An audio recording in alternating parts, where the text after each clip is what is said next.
Bisa gitu, boleh. Para mahasiswa yang Bapak banggakan, terima kasih sudah eh, mengikuti perkuliahan ini. Alhamdulillah sekarang di pertemuan ke-15 ya.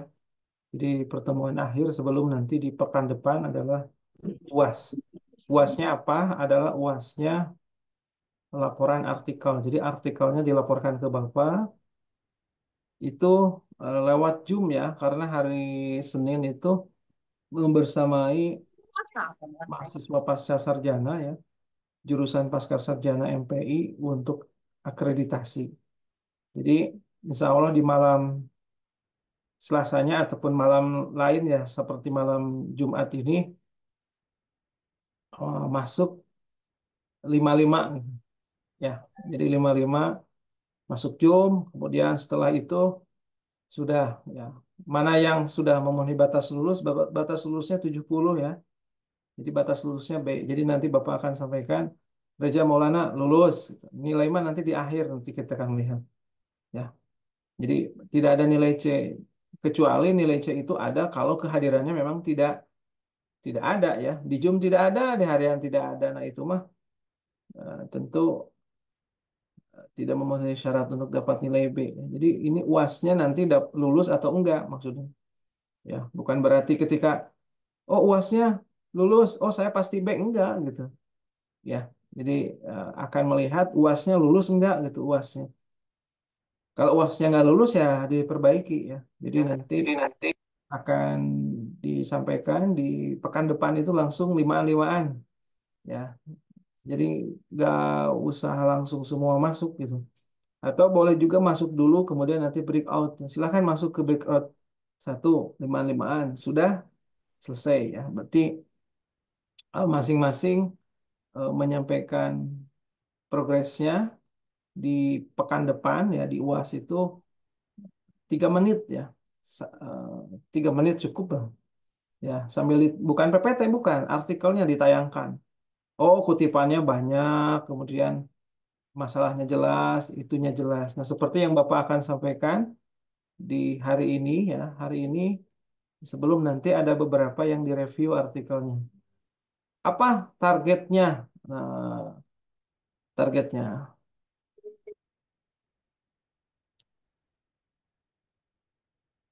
Ini sudah kelihatan belum? sudah Bapak. Hmm, apa tujuannya? Pak, kok ini mah S3? Iya, tapi kan standarnya sama ya. Nah, ini tugas Bapak kemarin di 2 minggu itu harus sudah selesai laporan penelitian. Ya, jadi judulnya pengaruh problem based learning, inquiry learning, dan direct interaction terhadap peningkatan kemampuan pembuktian matematis mahasiswa pendidikan matematika. Nah, ini modelnya ada 3 ya. PBL, inquiry learning, direct interaction terhadap peningkatan kemampuan pembuktian matematis. Nah, ini bisa 3, kenapa? Karena S3. Kalau saudara cukup 1 sebetulnya. Ya, dan nanti ditambahkan dengan aspek afektifnya. Ditinjau dari ditinjau dari self efficacy, ditinjau dari self regulatory learning, ya. Ditinjau juga dari eh, kepercayaan diri ya, resilient ya, ketahanan, kemudian ada self confident ya, keyakinan diri ya. Boleh itu ditinjau dari itu. Nanti kita lihat ketika hasil dari eh, angketnya ya, ketika angketnya nanti dikelompokkan. Atau, oh ini angketnya dikelompokkan, apakah dari angka-angka ini nanti diuji ya. Diujinya tentu pakai apa? Oh pakai ANOVA ya, uji banding. Nah, uji banding yang bagaimana? Nah, itu kan tentu diinikan ya. Nanti sekilas saja dulu tentang apa yang harus saudara nanti lakukan. Kan ini kuantitatif ya, kuantitatif. Nah, tentu yang pertama, apakah ada kata pengantar? Enggak ya, karena bukan laporan penelitian ya. Langsung ke masalah ya di sini latar belakang penelitian. Apa sih penelitiannya? Ya. Tadi kan sudah disampaikan penelitiannya tentang pembuktian matematis. Ya. Kita lihat di sini di artikel yang Bapak buat ya, bukan artikel ya, ini laporan penelitian yang dibuat, ada apa saja gitu ya, ada apa saja. Nah, yang pertama tadi kan judulnya tentang pengaruh ya, pengaruh PBL, kemudian inquiry learning, direct interaction. Ya, direct interaction itu pembelajaran langsung ya, konvensional itu. Ya, konvensional ya terhadap peningkat pembuktian matematis. Nah, yang pertama tentu di sini pembuktian matematis adalah, nah ini kan ya. Jadi apa itu pembuktian matematis? Jadi jelaskan dulu. Ini tidak ke undang-undang ya. Biasanya kan undang-undang itu apa, kemudian apa itu pendidikan. Nah, tidak, langsung saja ke poin pentingnya. Ya, ada apa gitu? Kenapa? Why ya? Ini kan why ya. What, why ya 5W ya. Apa what-nya apa gitu ya. What-nya apa gitu. Nah, ini what-nya apa? Ya, kemudian ada why ya. Mengapa dipelajari? Ya, who ya, siapa? Who itu bisa orang, bisa bendanya. Pembuktian matematis adalah hal yang penting mempelajari kemampuan aljabar, analisis, abstrak analisis, namun banyak mahasiswa yang mengalami. Nah, jadi kan kita buat pernyataan ya. Nah, pernyataan dari siapa? Dari Agustianingrum gitu, mengatakan bahwa pembuktian matematis adalah hal yang penting mempelajari kemampuan aljabar, aljabar abstrak, analisis. Namun banyak mahasiswa yang mengalami kesulitan. Nah, ini kan pembuktian matematis ini pengertiannya. Apa kesulitannya? Kesulitannya adalah kemampuan dalam merancang strategi terjebak dalam proses. Ya, lanjut lagi, pembuktian matematis merupakan suatu proses formal. Nah, kemudian pernyataan lagi oleh internasional ya, Bursen Harrell ini. Tiga kegiatan utama dalam aktivitas matematik yang mencerminkan proses berpikir adalah salah satunya membuktikan di sini. Ya. Ini kan rangkuman-rangkumannya. Nah, kutipannya ada di sini. Ketiga kegiatan ini kan nyambung di sini, melibatkan aktivitas mental yang mendalam dan penting dalam memahami serta menerapkan konsep-konsep matematika. Nah, terus ya ini ya, sebagian besar mata kuliah matematik di universitas yang berorientasi pada pembuktian diajarkan dalam format pembuktian teorema definisi. Kan gitu ya. Namun hanya sedikit studi empiris. Nah, alasannya kenapa dilakukan riset. Kemudian ini hasil-hasil riset tentang pembuktian matematis. Ya. Nanti penelitiannya di mana? Di analisis real, maka dibahas. Hindari kalau misalkan nanti materinya tentang logaritma, logaritmanya nggak muncul-muncul di sini kan aneh gitu. Mau meneliti logaritma, tapi logaritma nggak disentuh-sentuh. Nah, ya ini kan analisis real ya. Kenapa kejadian-kejadiannya tuh? Kesalahan tersebut perlu ditinjau dari berbagai faktor seperti hasil penelitiannya ini. Kesalahan yang dominan ditemui mahasiswa menunjukkan masalah analisis ini yaitu materinya keras katanya ya. Atau sulit dipahami, kebiasaan belajar yang buruk, alat penunjang dan gaya dosen mengajarkan ini hasil temuan orang lain ya. Kesulitan-kesulitannya dinyatakan tuh data-datanya ada. Ya, ditinjau dari aspek afektif. Nah, mahasiswa seringkali merasa frustasi ketika membuktikan suatu permasalahan yang diberikan. Itu kata siapa? Kata ini. Ya, jadi ini ada data, semua dengan data. Ya. Dan masalah yang timbul selama pembelajaran itu bagaimana masalahnya? Ini. Kemudian solusi. Kita akan tawarkan solusi penggunaan model, strategi, metode pembelajaran yang mempengaruhi situasi atau suasana belajar. Nah, melalui stimulus yang diberikan, diharapkan terjadi respon yang baik. Salah satunya dengan penerapan model pembelajaran yang tepat. Nah, ini pilihan. Ya, ceritakan yang tiga tadi. Ada model pembelajaran berbasis masalah. Ya, ada inquiry learning, INQL disingkatnya. Ya, kemudian ada direct interaction. Ya, di sini dibahas juga direct interaction itu seperti apa, dijelaskan. Ya, jadi ada karakteristiknya dan lain sebagainya, boleh diinginkan ya, yang sering dilakukan. Jadi ini solusinya. Nah, tujuan penelitian itu bukan menjawab pertanyaan, enggak. Akan uraian pada latar belakang penelitian, tujuan utama menganalisis dan mendeskripsikan. Jadi tujuan utamanya menganalisis dan mendeskripsikan pengaruh PBL inquiry learning dan DI terhadap perolehan dan peningkatan kemampuan pembuktian matematis. Saudara mah cukup satu, menganalisis dan mendeskripsikan. Kalau mau nggak pengaruh, misalkan peningkatan boleh ya.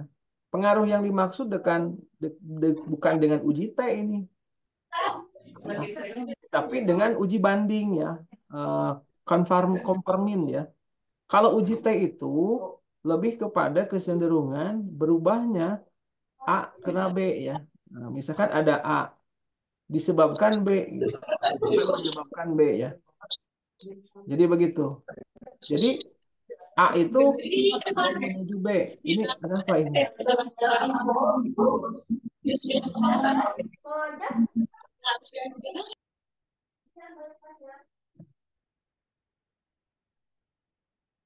Jadi A mengakibatkan B ya. Jadi sebab akibat gitu.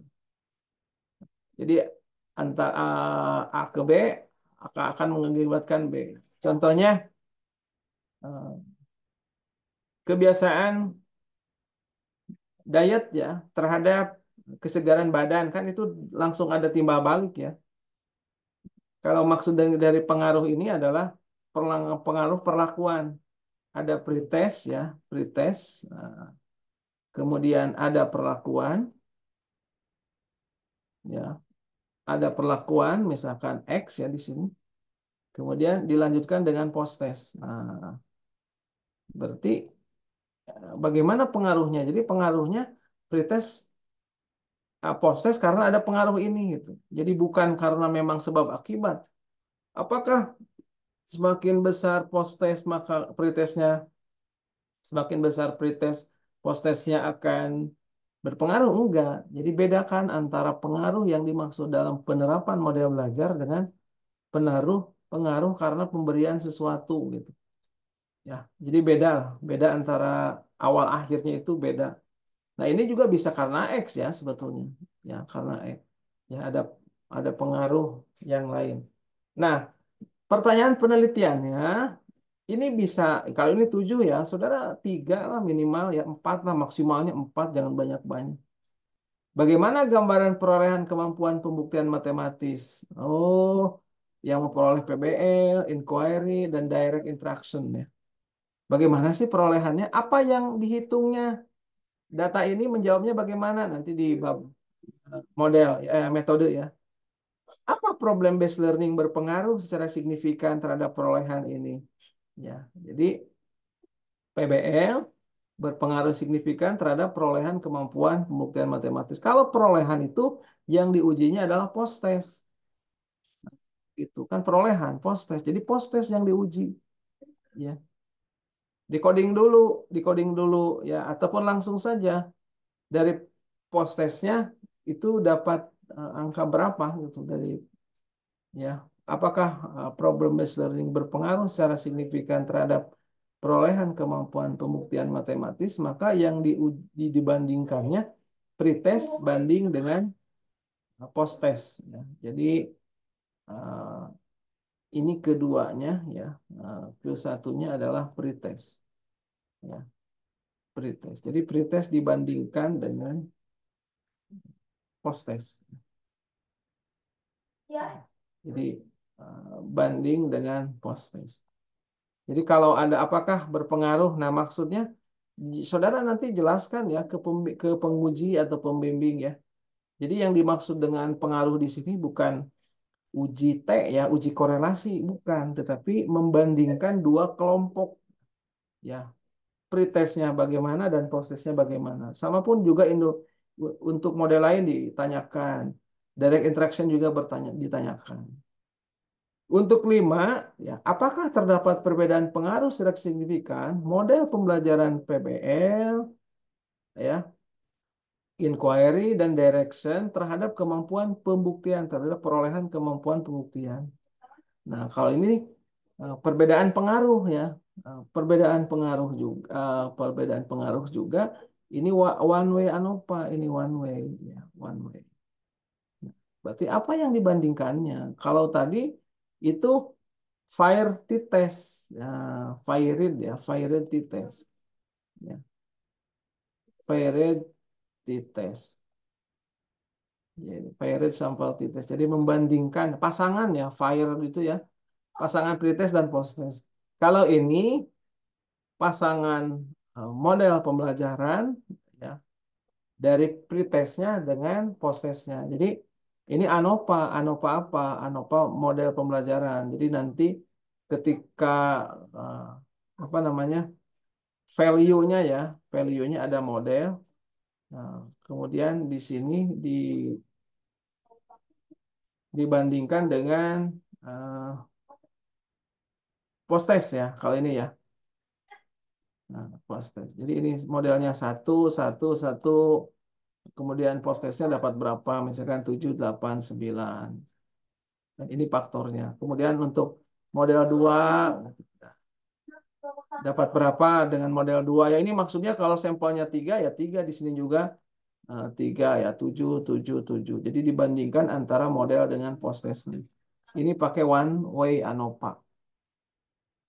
Kalau two way ANOVA ya two way ANOVA itu selain dari kemampuan pembuktian matematis, dia juga ditinjau dari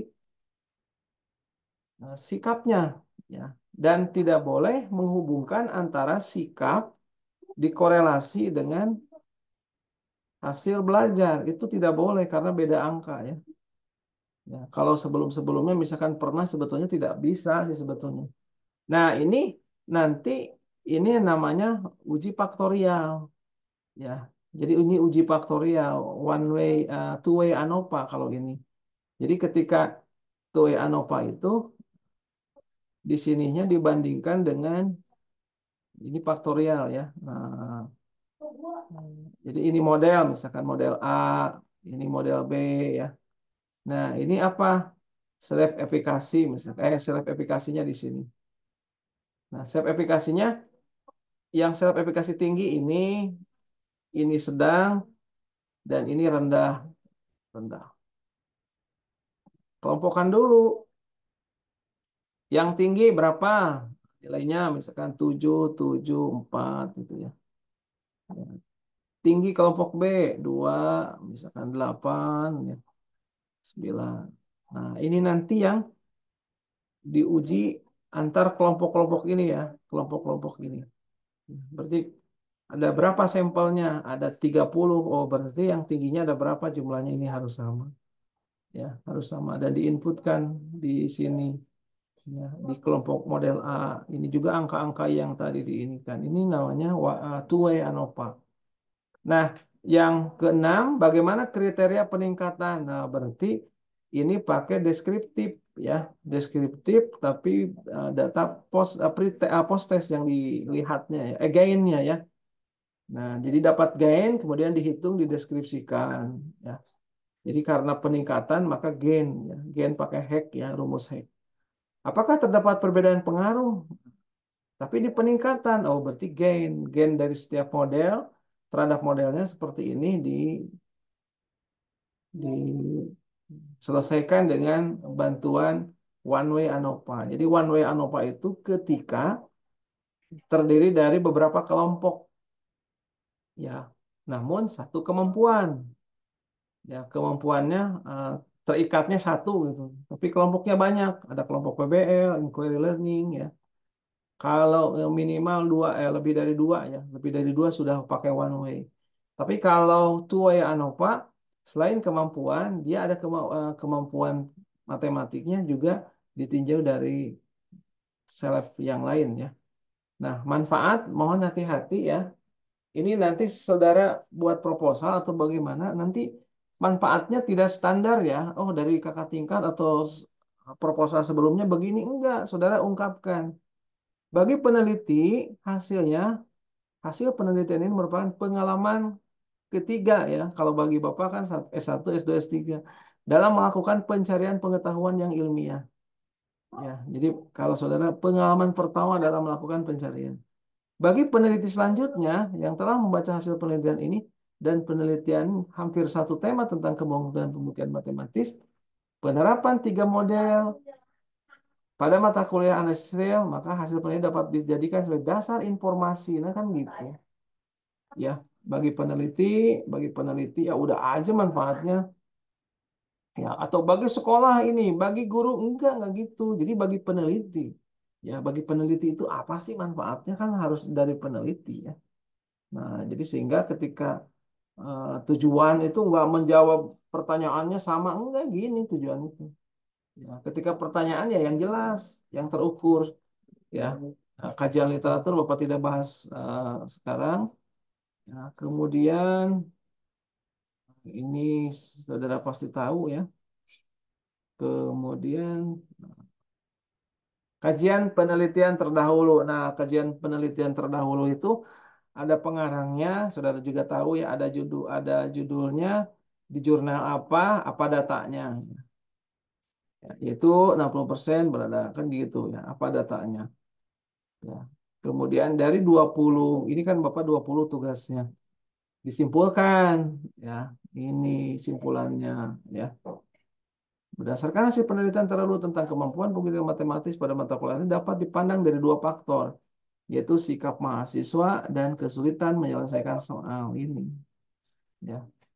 Jadi dari 20 itu simpulkan apa gitu. Ya, dari 5 minimal 5 ya S1 itu. Dari 5 itu apa sih kesimpulannya? Kemudian buat peta jalan ya, peta jalannya dari yang tadi dilakukan buat peta jalan menjadi seperti ini. Ini judulnya, kemudian ini adalah tentang PBL kutipannya. Ini tentang inquiry, ya. Ini tentang direction international, ya. Pembuktian matematis diantaranya ini, faktor sikap ini dan faktor kognitif ini. Jadi jelas, arah penelitiannya jelas, ya. Saudara mau pakai ini silahkan, ya. Enggak apa-apa kalau di S1. Tapi ada namanya definisi operasional. Definisi operasional itu tidak ada kutipan.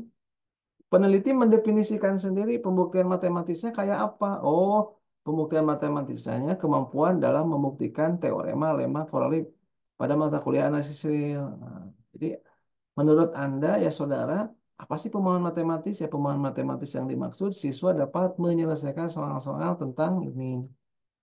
Apa sih perolehan kemampuan pembuktian matematis? Ya, perolehan kemampuan pembuktian matematis nilai yang diperoleh mahasiswa setelah menyelesaikan soal pretest pada pembuktian matematis. Ya, peningkatan kemampuan, apa peningkatan kemampuan mah untuk mengukur efektivitas atau pengaruh dengan gain ya, dengan gainnya. Ya, perolehan itu membandingkan antara pretest dengan posttest ya. Nilai yang diperoleh mahasiswa setelah menyelesaikan soal pretest pembuktian ya, pretest dan posttest harusnya di sini. Ya, PBL, ya PBL-nya apa? Ya, diawali dengan masalah kan sama ya. Tapi tidak ada sumber kutipan karena sudah di latar itu apa literatur. Ya, terus hipotesis mana yang diuji statistiknya kan ini. Ya, hanya ada 6, 5 kan. Ya, yang dua enggak karena itu deskriptif. Ya, metode desainnya apa gitu ya. Ada pretest, posttest, kontrol desain ya.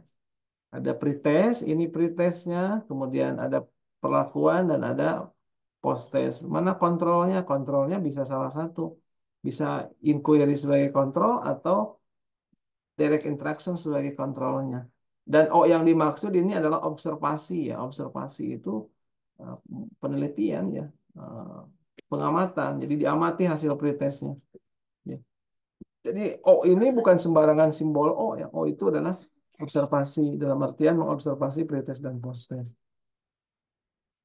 Nah, ini diuji apa namanya reliabilitas instrumennya. Ya nggak usah pakai uji-uji analitis ya, sudah ada SPSS yang di versi 29 itu sudah lengkap. Alat dan perangkatnya apa saja dijelaskan. Ya, eksperimennya bagaimana langkah-langkahnya, pengumpulan datanya tadi rumus Hack ya. Ini cara mencari gain. Ya, kemudian skor-skornya langsung tulis di sini. Dan terakhir Bapak akan ingin menyampaikan, ini maksudnya. Ya, prosedur pengambilan data dan teknik pengolahan data.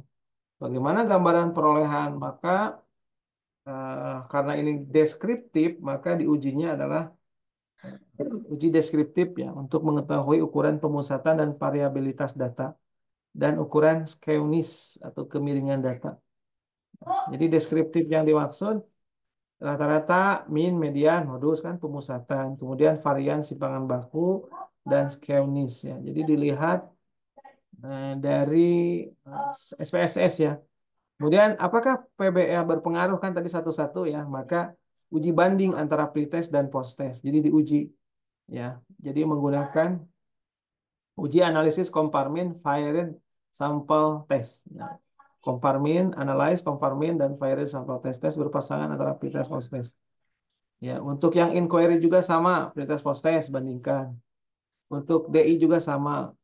Untuk perbedaan pengaruh tadi one way ANOVA. Kemudian bagaimana kriteria deskriptif lagi endgain dan bagaimana pengaruh juga endgainnya yang Y ANOVA. Itu yang Bapak sampaikan hari ini. Mudah-mudahan ini menjadi bahan saudara karena dalam hal pembuatan artikel atau dalam hal membuat karya tulis itu harus sering ya, sering baca, kemudian sering berlatih ya, mencoba dan melaksanakan kegiatan-kegiatan ilmiah. Silahkan perwakilan untuk menyampaikan sekilas dari kelas 7I dan 7J. Mangga, silahkan. 7I diwakili siapa? Saya Bapak sama Imas, Ria. Neng, Imas, bisa ini share screen ya? Sekilas aja ya. Ini Pak masalahnya. Ya, 3 menit lah. Seperti nanti akan begini. Ya, Eh, tapi kayaknya cukup satu saja ya. Atau dua. Siapa lagi? Satu dengan? Kalau di kelas I sama Ria, Bapak. Oh, berarti dua. Alhamdulillah. Kelas J? Kelas dia ada Rika sama Raida. Ya, mangga berarti ya. Mangga. Bapak, oh iya. Bapak mohon izin, tapi saya kayaknya eh, kesempatan kali ini cuman bisa menampilkan PPT dan masih sebagian gitu, Bapak. Ya, nggak apa-apa. Mangga Mohon. itu sekarang ya. Kalau nanti mah bukan PPT-nya, langsung sharekin kayak Bapak kia. Set, udah. Cukup, lulus. Ya, mangga, mangga silakan. Mohon Bapak izin Hmm. share screen. Ya, kan lama ya, 3 menit ya. Mohon Bapak. Ya, berarti tiga kali 4, 12 menit selesai ya. Mohon. Baik, Bismillahirrahmanirrahim. Saya Imas Melani dengan NIM 121205076 akan mempresentasikan terkait dari artikel saya yang berjudul Efektivitas Model Problem-Based Learning Berbantuan e-Comic dalam Meningkatkan Kemampuan Pemahaman Matematis Siswa atau Effectivities of Problem-Based Learning Model Assisted by e-Comic in Improving Student Mathematical Understanding Ability. Nah, di mana terdapat beberapa hal yang memang dicantumkan pada pendahuluan. Seperti yang kita ketahui bahwasanya pembelajaran matematika ini memiliki tantangan yang cukup besar dalam implementasi pengajaran materi kepada siswa sehingga dibutuhkan adanya partisipasi siswa. Namun terdapat beberapa hal yang menjadikan siswa kurang berpartisipasi aktif karena mengapa? Karena untuk menghadapi dari tantangan pembelajaran matematika itu sendiri, siswa semestinya harus memerlukan kemampuan pemahaman konsep matematis siswa. Ini mengapa? Karena pentingnya kemampuan ini menjadikan siswa dapat mengaitkan konsep materi terutama dalam implementasinya dalam kehidupan sehari-hari. Namun terdapat penelitian yang dilakukan oleh Silvina Rina tahun 2021 pada penelitiannya yang berjudul Analisis Kemampuan Pemahaman Konsep Matematis Siswa kelas 7 SMP pada materi bentuk aljabar di SMP TIT Nurul Huda Batujaya menunjukkan bahwasanya masih terdapat siswa yang masih memerlukan pembelajaran yang lebih mendalam terkait dari pemahaman konsep matematis ini. Sehingga guru sebagai sentral dalam pembelajaran perlu adanya memerlukan solusi yang alternatif seperti hanya memikirkan terkait dari metode, modal, strategi, dan pembelajaran. Nah, sehingga adapun untuk menjawab tantangan ini terdapat penelitian yang dilakukan oleh Moses, Betkunde, kemudian Sabono tahun 2022, 2024 menyatakan bahwasanya salah satu pendekatan yang efektif yang digunakan dalam pembelajaran matematika adalah problem based learning ini sendiri. Karena model PBL ini menjadikan siswa dapat bereksplorasi, kemudian menyatakan sesuai dengan pengalaman dalam kehidupan sehari-hari, sehingga dapat memudahkan siswa dalam memahami materi. Nah, kemudian daripada itu, adanya e-komik dapat memperkuat adanya pemahaman itu sendiri karena menggabungkan antara visualisasi dan juga soal cerita yang dapat membantu siswa dalam pembelajaran matematika. Adapun penelitian yang telah dihimpun dalam mendukung judul ini adalah pada Ritonga tahun 2023 dengan judul yang tercantum, kemudian Puspita Azainal Basir tahun 2022 juga tercantum, Prayoga Sumliyah dan juga Rohaiti tahun 2024, serta yang keempat adalah Sukawati tahun 2022 yang memang ketika disimpulkan ini terdapat hasil yang signifikan berpengaruh efektif dalam pembelajaran matematika terhadap baik itu kemampuan matematika maupun hasil belajar matematika sendiri. Ya, Maka dari itu bagus, cukup ya untuk latar belakangnya sudah jelas ya. Coba ke rumusan. nah untuk rumusan sendiri Bapak izin langsung ke metodologi penelitian karena rumusan masalahnya Ya, mungkin coba ke kurang metode. spesifik. Baik, Bapak. Nah, untuk metode dan pendekatan yang saya pilih menggunakan jenis metode kuantitatif dan juga pendekatan metode kuantitatif itu sendiri. Digunakan one group pretest post test design dan yang termasuk memang metode eksperimen semu atau Hmm. kuasi eksperimental. Nah, ini di salah satu MTS ya, berarti ketika PPL kemarin, Betul, Bapak. ya boleh gitu. Instrumennya tes kemampuan pemahaman matematis ya. Sederhana saja, misalkan dua soal juga boleh ya. Hmm. Kan ini mini riset ya. Oh, kita sebagai hampir semua kan riset dulu. Bapak juga ini mini riset untuk membuat disertasi. Ya, oh, bener nggak landasan kita itu ada penunjang, ada pendukungnya. Jangan-jangan di internasional siswa kesulitan belajar memahami matematika. Ya ini apa? eh, Pemahaman ya, pemahaman matematisnya nanti dipertegas di di definisi operasional. Oh, pemahaman matematisnya yang konseptual Konsep. atau relasional ya, kan ada itu ya Richard Skem ya tokoh utamanya. Makanya di dalam sebuah karya tulis itu pasti ada tokohnya ya. Tokohnya siapa sih? Psikologi kognitif, Eugene Piase. Itu sudah jelas Hmm. itu mbahnya itu. Oh, geometri pasti ada teorinya Euclid. Ya, statistik juga ada lagi tokoh-tokohnya Blumen, ya, Ken Hmm. Creswell itu kan mbahnya statistika, ya, Hupman, ya, banyak. Ya, yang Bapak share tadi itu, ya di grup ya ada Greg Mazur itu kan Hmm. tokoh-tokoh dari metode penelitian. Oke, oke, bagus. Kemudian hasilnya coba sementara. Bapak mohon izin, sepertinya untuk pengolahan data masih bersifat mentah ya Bapak. Oh Paling iya, iya, paling untuk menunjukkan paling ikomiknya barangkali Bapak atau itu dicukupkan buat, saja. ikomik buat. Berarti ini Iya mas Bapak. skripsi udah jadi bagus. Oh ini eh, waktu pelaksanaan PPL aja Bapak. Oh, cepi mangga, mangga. Oh, mungkin ini hanya salah satu Bapak untuk. Hmm.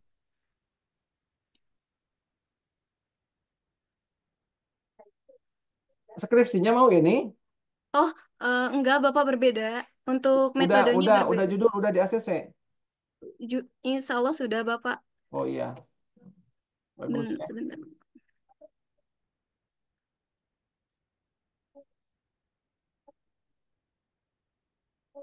Hmm.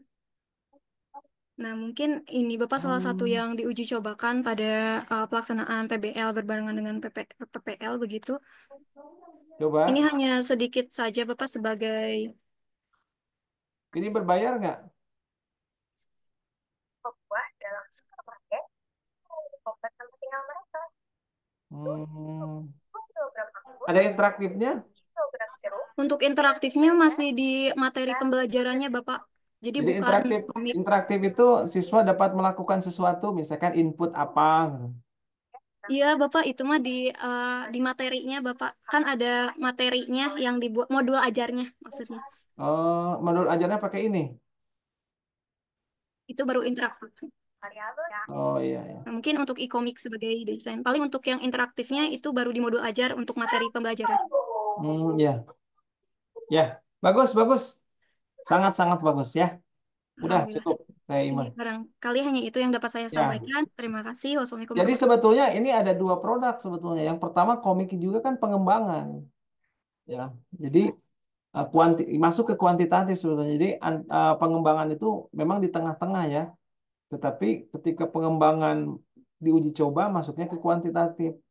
Ini kan pengembangan. Jadi karya tulisnya bisa dua sebetulnya. Langkah-langkah membuat komik ini apa saja sih? Oh gini gini gini, udah jadi artikel. Kedua, hasil uji cobanya, efektivitasnya gitu. Jadi ya, nanti disimpan karena S2 itu begini, ada produknya, ada uji cobanya. Ya, dan yang tadi yang komik itu bisa didaftarkan ke perlombaan mendapatkan hibah itu ada. Ya, hibah membuat media pembelajaran Kemdikbud itu sering ada itu. Nah, nanti libatkan pembimbing akademik siapa, nanti dibimbing ya. Jadi bagus. Mangga Ria, Ria. Baik, Bapak. Hmm.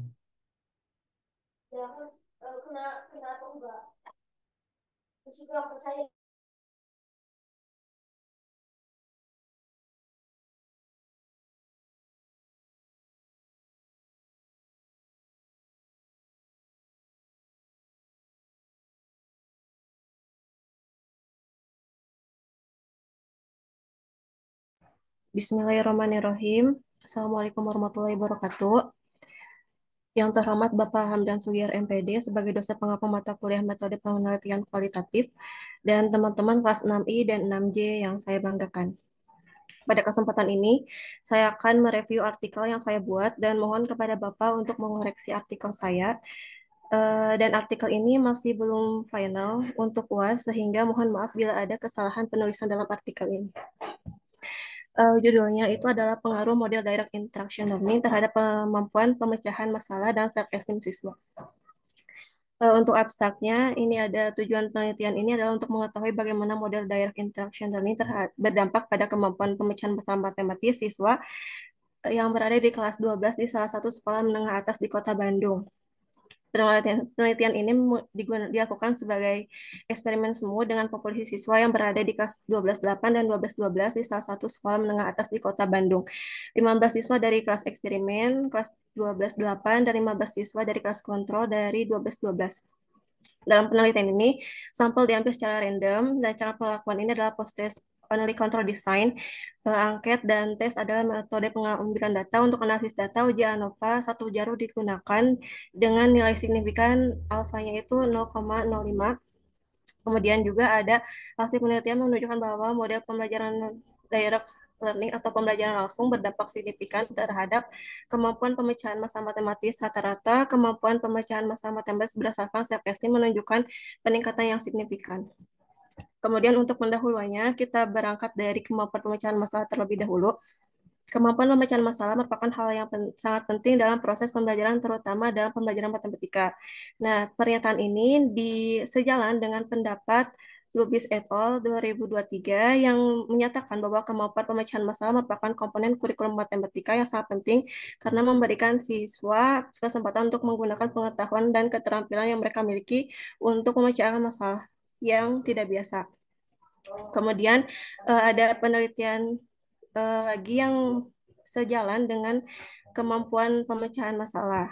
Nah, untuk di paragraf selanjutnya itu ada mencakupan dari kemampuan pemecahan masalah menurut Pratiwi, Rinaldi, dan Wahyuni.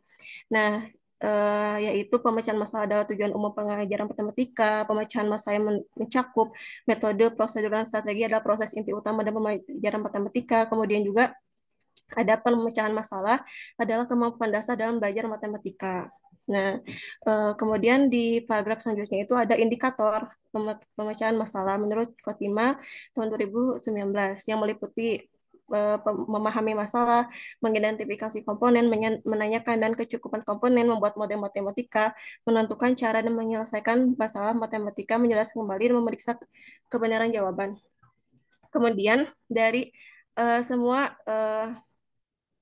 penelitian tersebut diambil indikator pemecahan masalah menurut peneliti sendiri gitu. Menurut saya gitu. Yang pertama, memahami dan mengidentifikasi masalah, membuat model matematika, menentukan ketepatan strategi yang digunakan dalam menyelesaikan permasalahan, dan menjelaskan dan menyimpulkan jawaban yang diperoleh. Kemudian juga ada permasalahan dari kemampuan pemecahan masalah. Nah, permasalahan siswa itu menurut dari penelitian-penelitian ini, jika menjadi intinya itu kebanyakan siswa itu merasa sulit untuk memecahkan masalah matematis. Menurut Firnanda dan Pratama tahun 2020. Kemudian juga ada matematika terus dianggap menjadi hal yang paling sulit bagi siswa. Menurut Marantika dan kemudian juga siswa itu kurang mendorong untuk menyelesaikan soal matematis menurut Marantika tahun 2015. Kemudian juga diperkuat dari hasil tes tadi pendahuluan oleh peneliti di kelas 12 di salah satu SMA di Kota Bandung. Nah, diperoleh rata-ratanya itu 47,5% dari keempat indikator kemampuan pecahan masalah. Ya, masalahnya sudah bagus ya, nampak ya. Coba sekarang ke hasilnya. Untuk Karena jangan sampai tadi, jangan sampai ngolahnya antara kognitif dengan angket dipadukan, itu tidak boleh. Ya, yang dipadukan itu, nah coba terus.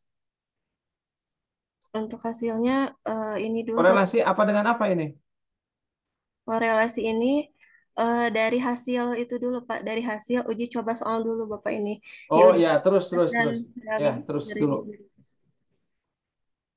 ini daya pembeda Ah, terus. Ini ini untuk pra penelitian skripsi. enggak Bapak, ini untuk pra penelitian belum Bapak. Ini untuk artikel. Oh ya, terus. Nah, hasilnya mana? Hasil oh ada post hoc ya. Hasil Ya, outputnya ini apa dengan apa? Bapak ini sebenarnya ujinya itu satu jalur Pak, karena dua jalur itu tidak bisa Iya, Bapak. apa dengan apa? Hasilnya itu dari postes. Kemudian kalau misalkan ini itu bisa dari perpaduan postes, kelas eksperimen dan kontrol. Kemudian juga kalau yang di sini dari self esteemnya Bapak disatukan.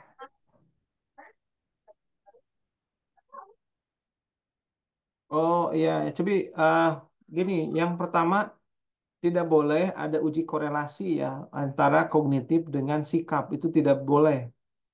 Pak, kok yang lain mah ada ya karena nggak tahu ataupun karena ada referensi lain. Tetapi beda kalau angket itu kan eh, nominal ya, artinya angka satu itu bukan menunjukkan bobotnya satu ya, hanya urutan saja, hanya coding saja. Oh sangat setuju kasihnya 5, setuju 4, bukan bobot juga. Nah, jadi yang diuji banding ya, ini dengan konfirmin tadi bandingkan saja antara pretest dengan posttestnya ya. Oh, uji bandingnya nanti kelihatan uji pengaruhnya jika signifikansinya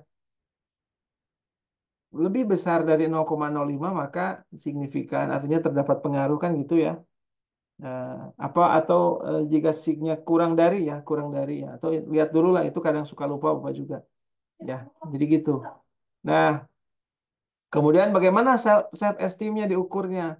Nah, self esteemnya bisa di tadi itu faktorial ya, ditinjau juga dari self esteemnya yang kelompok-kelompok. Jadi bukan self esteem itu tidak berupa angka, tetapi untuk mengelompokkan justru mengelompokkan di sini ya. Bentuknya Bapak coret-coret. Nah, di sini self esteem ya.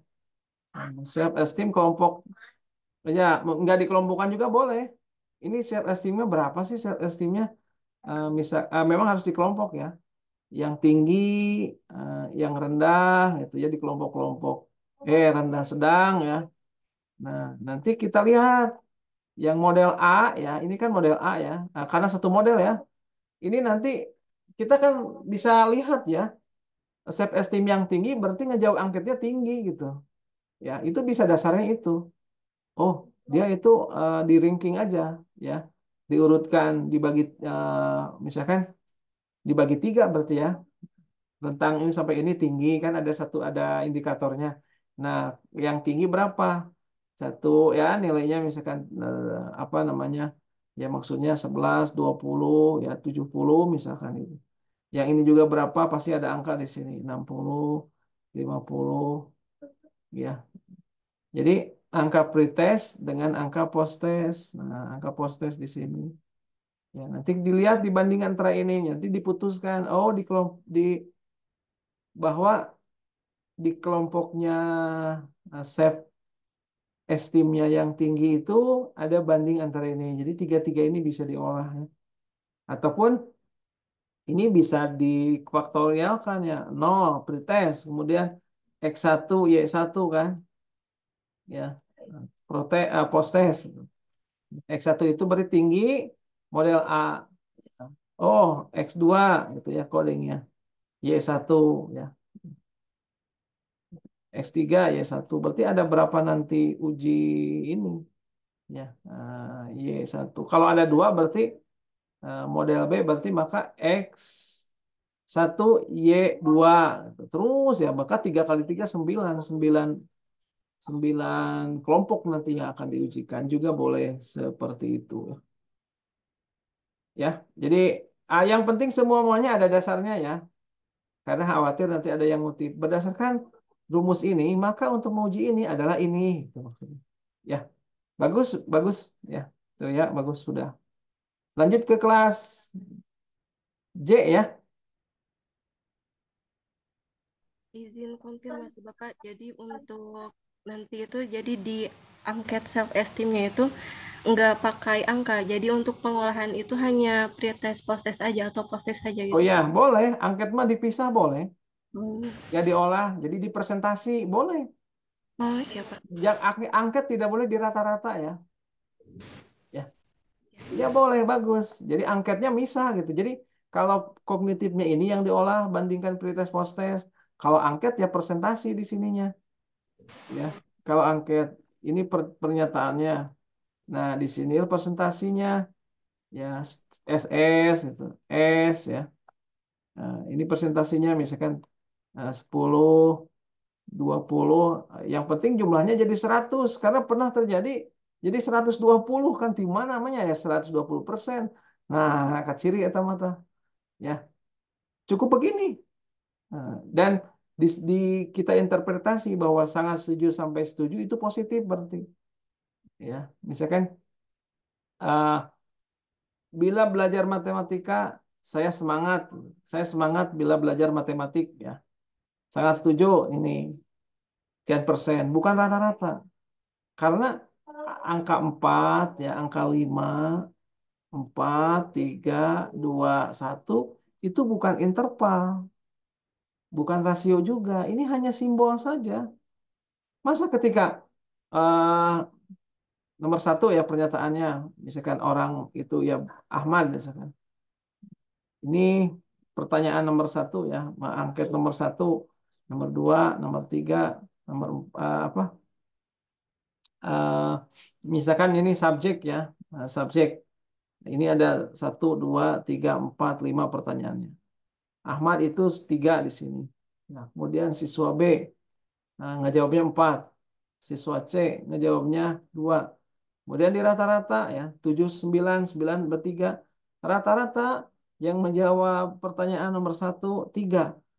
Nggak boleh ini ya karena 3421 bukan bobot, ini hanya simbol ya itu. Jadi Pak yang lain mah ada yang lain lah nggak apa-apa, tapi saudara kita akan luruskan ini hanya begini aja persen ya, tinggal dipersenkan saja, beri count if ya sama dengan count if. Nah, berapa sih yang menjawab tiga? Oh, tiga itu ada 12 orang. Berapa ngejawab 4? Oh, 2 orang. Nah, ini dipersenkan. 12/40 persen gitu ya. Kalau ini berarti 3/40 gitu. Hanya persen saja, boleh. Boleh gitu. Itu ya. Baik Bapak, terima kasih Bapak. Sami-sami ya. Mangga yang lain kelas J ya. Silakan. Mudah-mudahan lah 10 menit lagi selesai ya. Siapa perwakilannya? Baik, Bapak izin saya Rika Azhar. Ya, apa masalahnya? Caranya bagaimana? Rencana hasilnya bagaimana? Itu.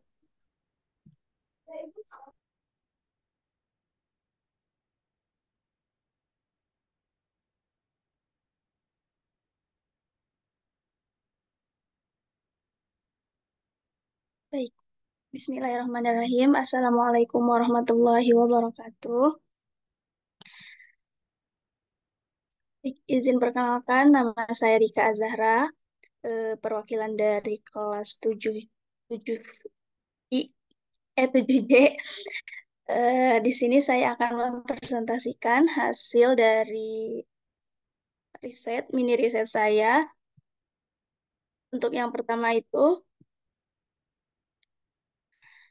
pendahuluan di mana di sini ada menurut Ngatminiati et al. Tahun 2024, beliau menyatakan bahwa kemampuan berpikir kritis ini semakin menjadi sangat penting dalam pendidikan abad ke-21. Kenapa? Karena kemampuan ini tuh memungkinkan peserta didik untuk berpikir kritis, kemudian dapat menilai argumen, kemudian menganalisis sebuah informasi secara mendalam gitu. Nah, jadi untuk pendidikan pada abad ke-21 ini, peserta didik diharapkan dapat memperoleh gitu berbagai keterampilan yang terkait dengan masalah-masalah global. Nah, kemudian dengan kemampuan berpikir kritis juga, eh, siswa itu bisa apa ya, bertanya, kemudian melakukan investigasi, lalu mengevaluasi informasi serta mengambil keputusan yang tepat gitu. Lalu kemampuan berpikir ini tuh tidak hanya esensial dalam pendidikan saja, tetapi dalam kehidupan sehari-hari juga. Ya, cukup, Mengapa? cukup, bagus. Ya, Ya, bagusnya kenapa, Pak? Karena masalahnya sudah jelas. Ya, sudah metode. untuk metode itu sendiri, di sini saya menggunakan pendekatan kuantitatif, lalu untuk uji statistiknya, di sini menggunakan uji korelasi product moment Pearson. Nah, untuk Nah, sampelnya ya, itu Bapak langsung nanya, produk momennya apa? Dengan apa? self-concept terhadap kemampuan berpikir kritis, Pak. Nah, itu tidak boleh.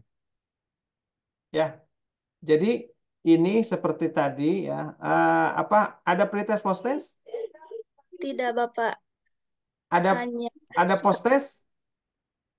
hanya ya uji apa sih, nyebar soal aja sekali gitu, tes esai untuk kemampuan kognitifnya itu sendiri. Kemudian untuk self konsepnya Rika nyebar angket gitu secara Ya, online. berarti ini cukup hasilnya aja, ya. Jadi data hasil, hasil apa tadi? Kemampuan apa? Kemampuan berpikir kritis, Bapak. Nah, jadi kemampuan berpikir kritisnya adalah rata-ratanya untuk indikator ini adalah ini. Ya, jadi dibuat disajikan dalam indikator. Nah, indikator ya, punten ya. Indikatornya nomor satu, nilainya berapa? Ini nilainya berapa? Nilai rata-rata dan minnya ya, rata-rata dan simpangan baku. Oh, rata-ratanya untuk indikator satu ini 70, simpangan bakunya 0,2. Di rata-rata aja. Kemudian indikator 2, kan ada indikator ya, pasti soal itu berapa sih yang bisa menjawab nomor satu, makanya baiknya kalau satu soal satu indikator. Ya, biar nanti kelihatan, oh di nomor 2, jawaban nomor 2 itu berapa sih rata-ratanya. Kan bisa ini ya, bisa diketahui ya. Kalau memeriksa itu kan pasti ada nomor satu, 2, 3. Dimasukkan, diinputkan. Ya, nomor 2 itu rata-ratanya 73, simpangan bakunya 0,4. Nah, nanti mana yang rata-ratanya kecil? Oh, rata-ratanya 40. Oh, berarti ini yang bermasalah. Dari hasil penelitian, indikator ketiga, ya, mendeskripsikan sebuah, mendefinisikan ulang, itu kecil nilainya. Begini, ya, ini masuknya ke kuantitatif bisa karena ada pendapat bahwa kuantitatif itu hasil risetnya tidak hanya statistik inferensi, tetapi statistik aja ini sudah data kan, ya. Oh, jadi kita akan lihat, oh nomor satu indikator satu mah nggak ada masalah. Jadi tidak boleh antara kognitif dengan sikap itu dipadukan. Ya kalau nggak kognitif 70, masa sikapnya 30, apalagi 30 ini bukan angka tetapi urutan gitu ya. Dari kayak bisa ngerti maksud Bapak ya? Jadi Ya, Bapak. tidak ada ini korelasi produk momen, kecuali kalau korelasi produk momennya Y-nya nilai harian boleh. Ya. Jadi boleh penyajiannya begini, boleh juga siswa gitu ya, siswanya Ahmad itu ya tadi Ahmad Firdaus. Ya, kemudian berapa nilainya? Kognitifnya 70. Nah, berapa nilai hariannya rata-rata nilai harian? Ya, 80. Nah, ini boleh berdasarkan nilai harian. Teorinya siapa yang dipakai? Ada teorinya. Jadi bagaimana eh, apakah ini berkan tadi tidak ada post-testnya, berarti kan X1 nol ya, X nol ya.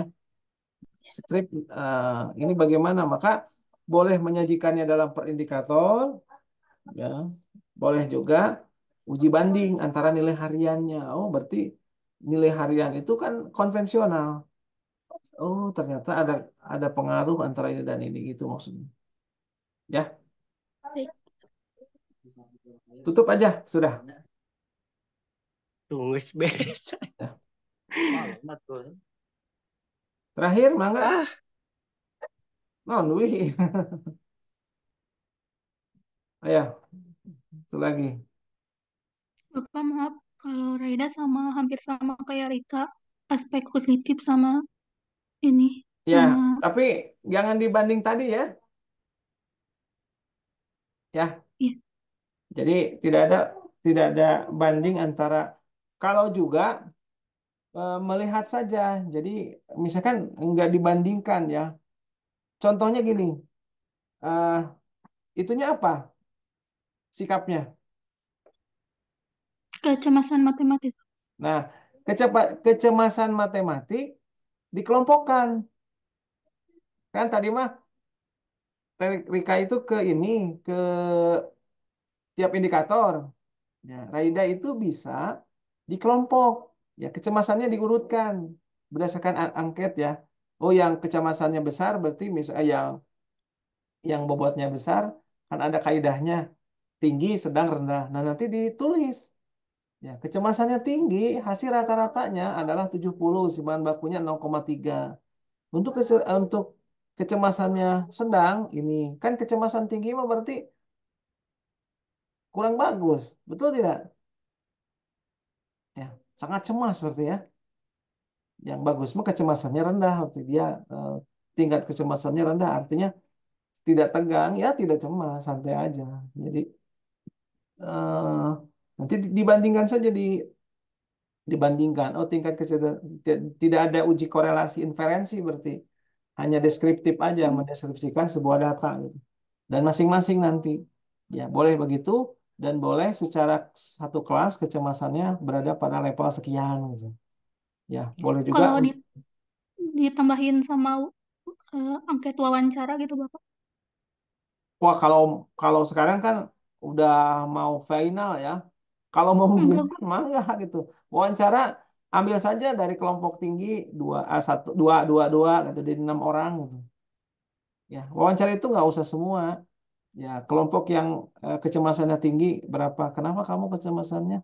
Kok cemas sekali? Ya Pak, saya memang sejak SD takut matematik. Oh, berarti memang bawaan lahir kan? Bukan lahir, bawaan SD misalnya. Ya, boleh pokoknya diolahnya bagaimana yang jelas antara angket dengan itu tidak bisa olah ya. Tetapi angket itu untuk bisa mengelompokkan ya, bisa terpisah tadi kognitif kognitif angket-angket. Oh, berarti di kelas itu mah tingkat ininya tinggi ya. Udah, alhamdulillah. Ada pertanyaan? Silahkan sebelum Bapak cek kehadiran. Bapak izin bertanya. Mohon. Bapak kan tadi kan udah mungkin kan dari yang tadi kan yang presentasi itu dari metodenya kan ada yang kurang cocok atau tadi kan cara dari kognitif sama sikapnya nggak boleh digabung. Itu kalau misalkan pas misalkan waktu pertama kali ngirim judul sama metodenya itu pas tadi dicek keliru itu boleh diubah nggak Pak? Iya, diubah berarti. Mending Baik, masing-masing ya.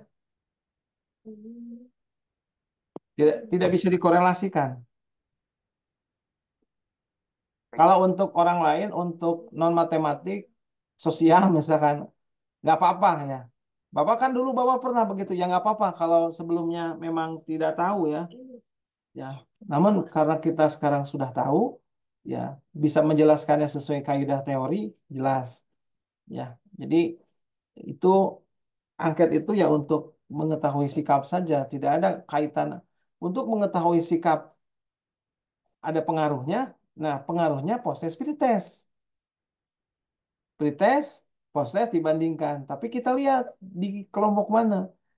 Ya, pada siswa dengan kecemasan tinggi, ternyata ada pengaruh kan. Tadi lihat, ya ketika yang kelompok-kelompok dari faktorial. Oh, pretest, posttest dibandingkan, ternyata ada pengaruh pretest. Ya, bukan pengaruh pretest ya. Ada pengaruh, terdapat pengaruh perolehan nilai berdasarkan tingkat kecemasan. Nah, berarti kan ditinjaunya begitu. Jadi sikap itu hanya meninjau.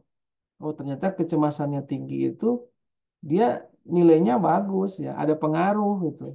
Ya, ada pengaruh model pembelajaran terhadap tingkat kecemasan.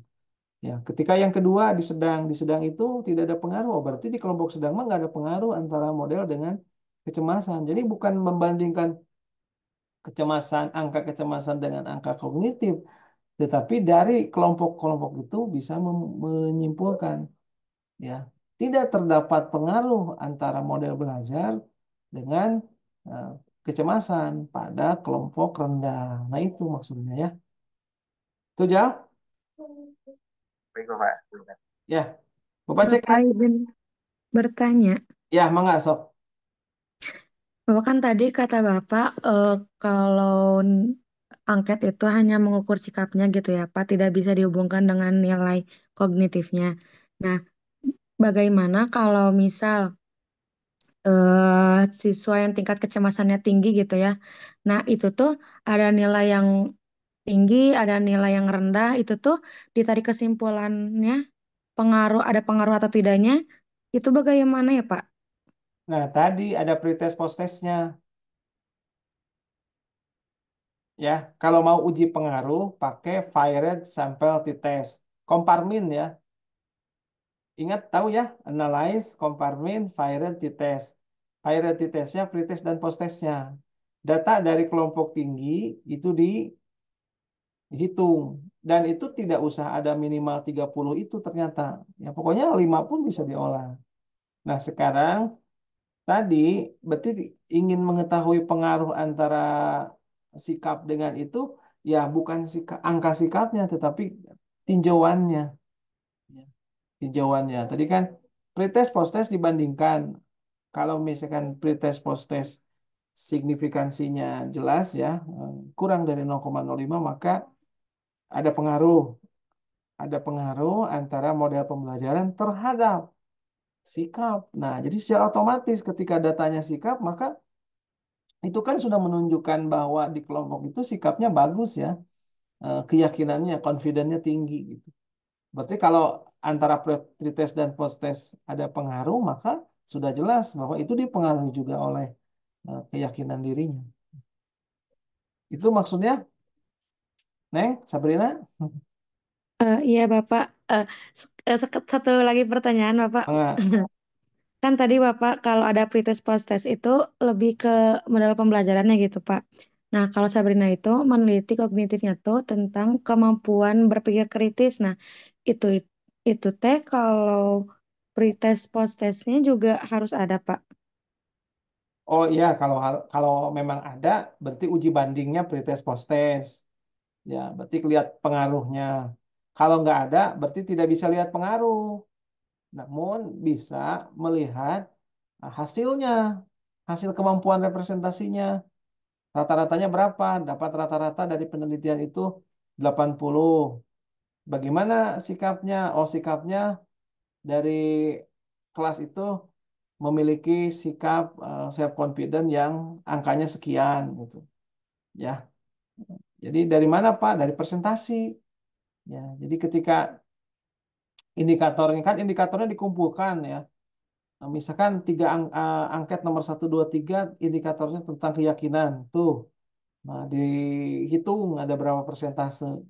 Nah, kalau persen boleh, ya. Berapa persen yang berada di berapa persen yang indikator satu, oh rata-ratanya 20%. Jadi 20% siswa kelas ini mengatakan bahwa, nah gitu. Jadi masing-masing. Kalau ada pretest post-test ya bandingkan, itu akan menguji pengaruh ya.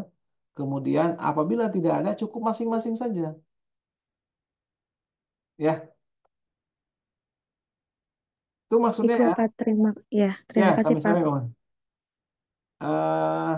Cek kehadiran ya, yang sudah hadir boleh meninggalkan Zoom ya. Boleh meninggalkan Zoom.